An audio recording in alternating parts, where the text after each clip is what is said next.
Khalistani terrorist Sukhdool Singh, also known as Sukha, has been killed in Canada.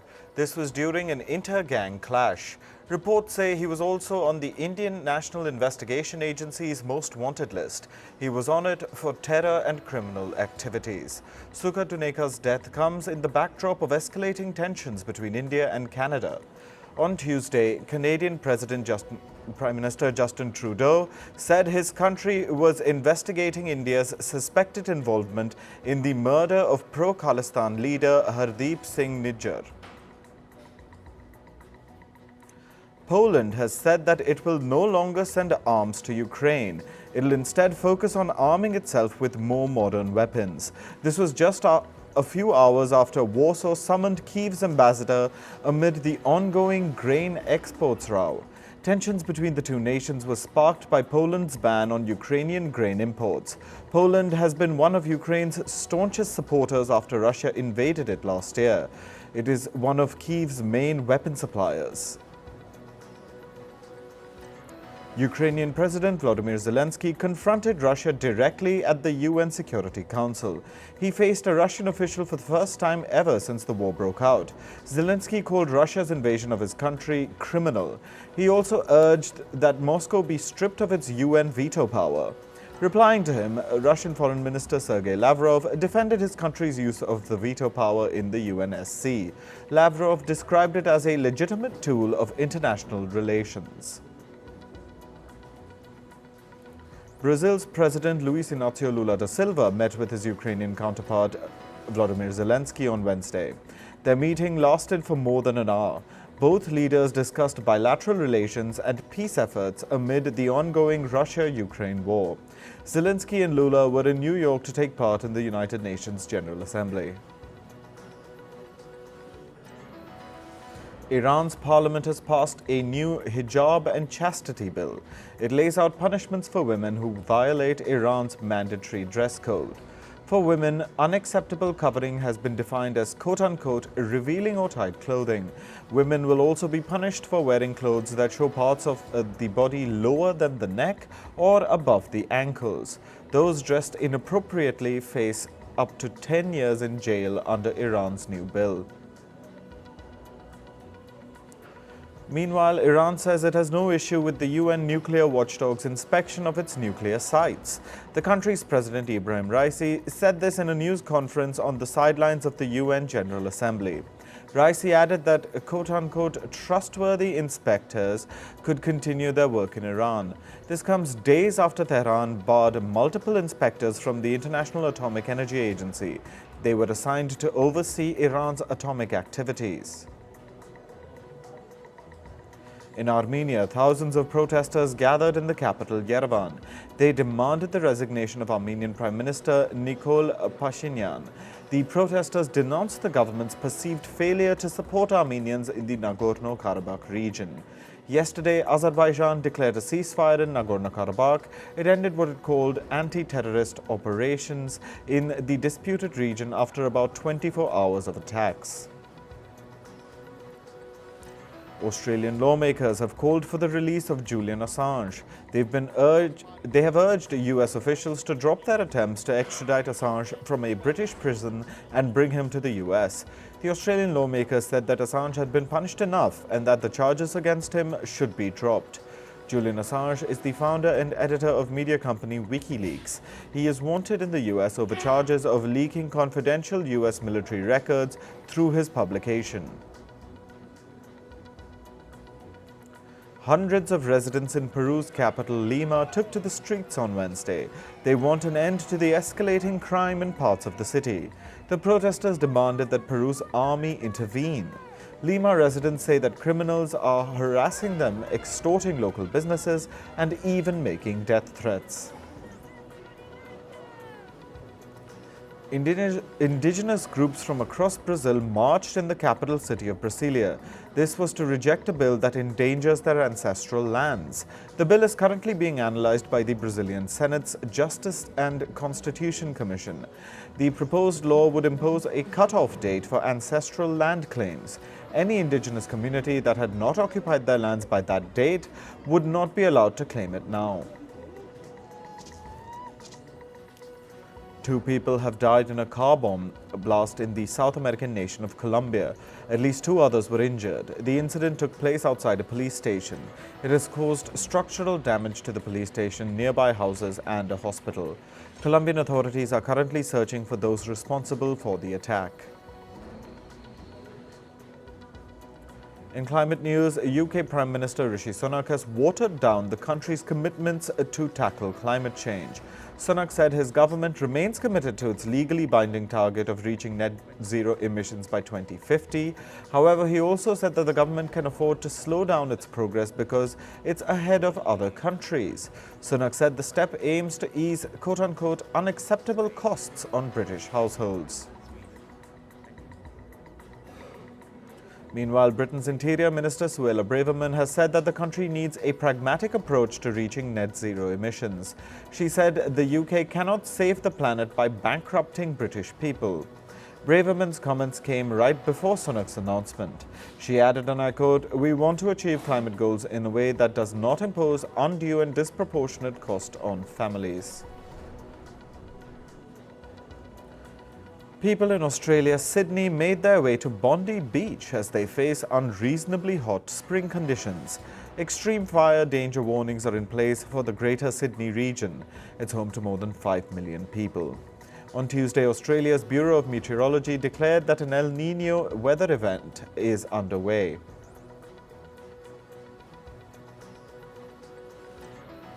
Australian engineers and technology scientists have urged the Albanese government to wipe out the country's climate footprint by 2035. That's 15 years earlier than the government promised. The scientists called upon the government to set a goal of reaching net zero emissions in 12 years. Engineers say that this can be done with existing low-carbon technology. Australia's Foreign Affairs Minister Penny Wong said in an interview that the country has a fossil fuel intensive economy and is working to change that. A violent tornado wreaked havoc in China's eastern province of Jiangsu. 1 person was killed. The tornado sent debris flying. Power lines collapsed and many cars were overturned. A waterspout was spotted swirling over Lake Michigan in the U.S. state of Indiana. The American National Weather Service has said that the September and October months are most likely to witness waterspouts. Waterspouts are tornadoes that occur over a body of water. The UN Secretary General has said that humanity has opened the gates to hell by allowing the climate crisis to worsen. Antonio Guterres made this statement at the United Nations. He added that the world is decades behind in the transition to clean energy. He also called upon nations to make up for lost time and foot dragging. Spain's environment minister has said that early warning systems are needed to help the world cope with the realities of the climate emergency. While speaking to a news publication, Teresa Rebecca said that calamities have laid bare challenges that the planet faces. Experts say that using cellular networks to deliver early warnings of disasters could help save lives. This is because data suggests that about 95% of the world's population has access to mobile broadband networks, and nearly 75% of the population owns a mobile phone. A new report ranking climate change misinformation gave social media platform X the lowest spot. The Climate of Misinformation report analyzed Meta, Pinterest, YouTube, TikTok, and X. It looked at their efforts to mitigate inaccurate information such as climate denialism. The report pointed out that X, formerly known as Twitter, failed to meet almost any organization's criteria for climate misinformation policies.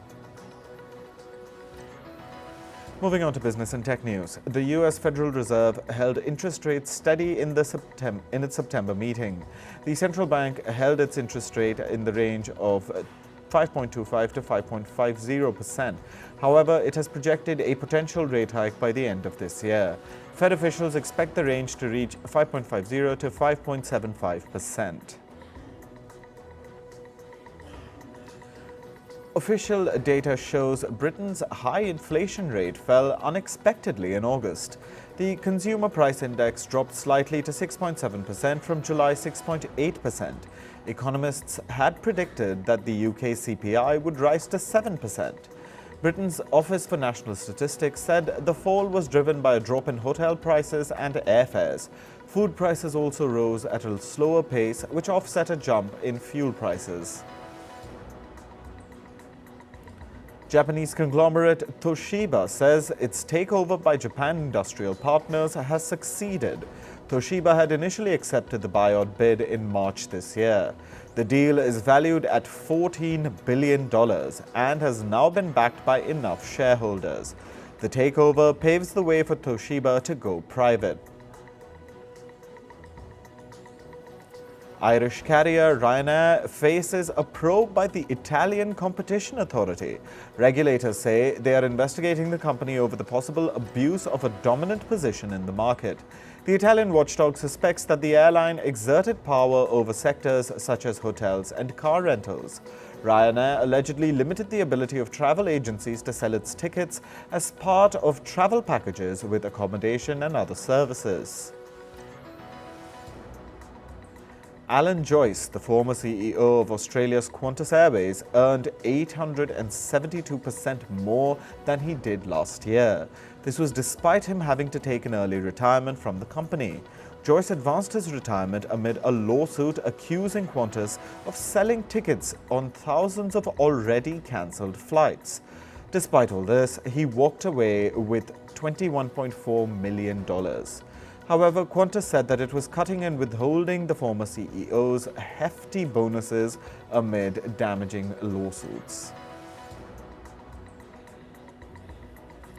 Bankrupt crypto exchange FTX has sued the parents of founder Sam Bankman-Fried. The company has accused them of enriching themselves with company funds. The FTX lawsuit alleges that Joseph Bankman and Barbara Fried accepted a $10 million cash gift and a $16 million luxury property in the Bahamas. The bankrupt crypto firm is now led by John Ray. Ray is an expert in helping companies recover assets after bankruptcy. Bank of America will boost its minimum hourly wage to $23 in October. This comes as the company heads towards raising hourly pay to $25 by 2025. The pay raise translates to a minimum annual salary of almost $48,000 for full-time employees. Ford says it was not happy with Britain's decision to rethink its plans for electric vehicles. This week, British Prime Minister Rishi Sunak is expected to modify some climate measures. That includes pushing back its current plan to ban new petrol and diesel car sales by 2030 and extend it to 2035. Ford said that dropping the 2030 deadline would be a mistake. The automaker has hinted that it could put its further investments in the UK at risk.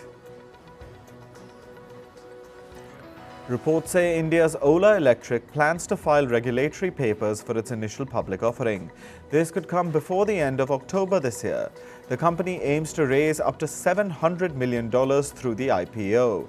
Ola is reportedly targeting the listing for early January or February next year. Unions at Apple stores in France have called for a strike on Friday and Saturday. They're demanding better pay and better working conditions. The strike coincides with the launch of Apple's new matches will be played in the US. The West Indies are the designated co-hosts for the tournament. The T20 World Cup will begin next year in the month of June. England's match against Ireland was abandoned without a single ball being bowled. This was due to wet and damp conditions at the Headingley Stadium in the city of Leeds.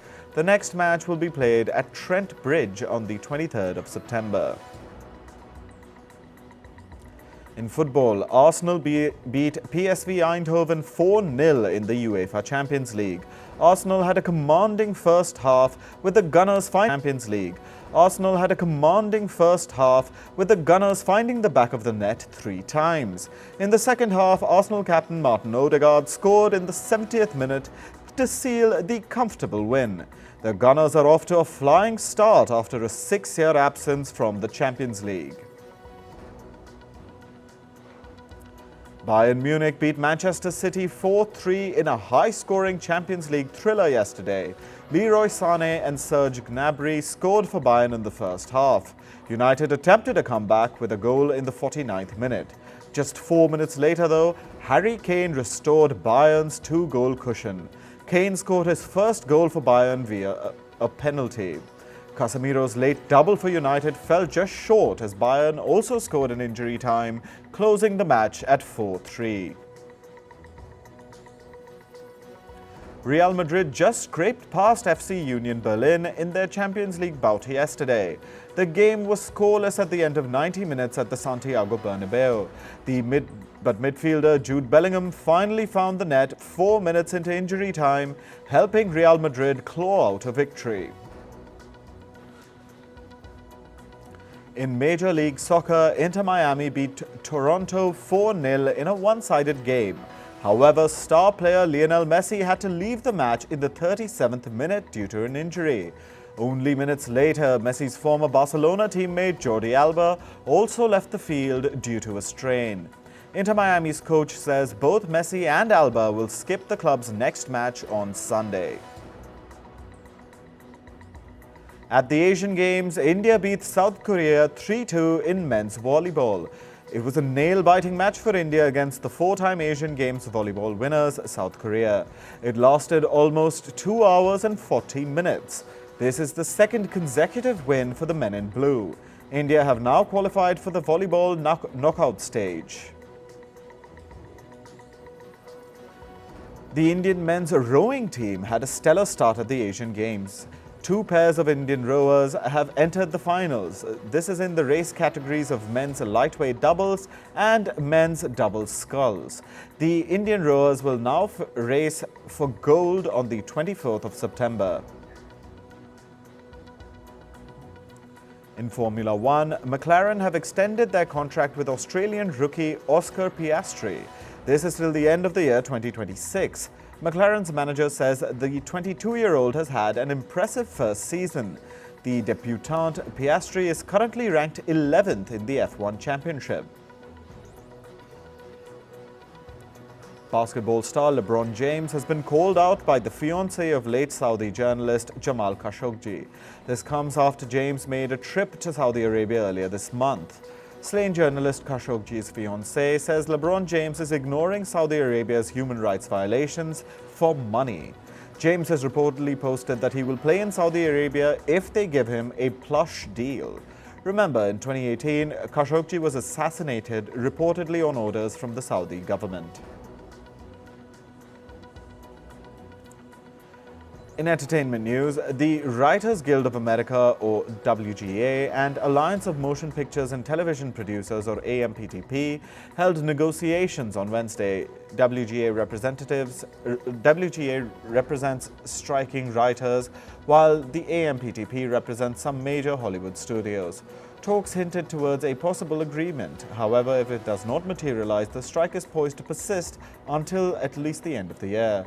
The Writers Guild of America has been on strike since May this year. American comedian Jimmy Kimmel had to cancel his upcoming live show after he tested positive for COVID-19. Kimmel was working on a show called Strike Force 3 with his fellow comedians Jimmy Fallon and Stephen Colbert. Kimmel took to social media platform X and wrote that he did not want to make his friends sick.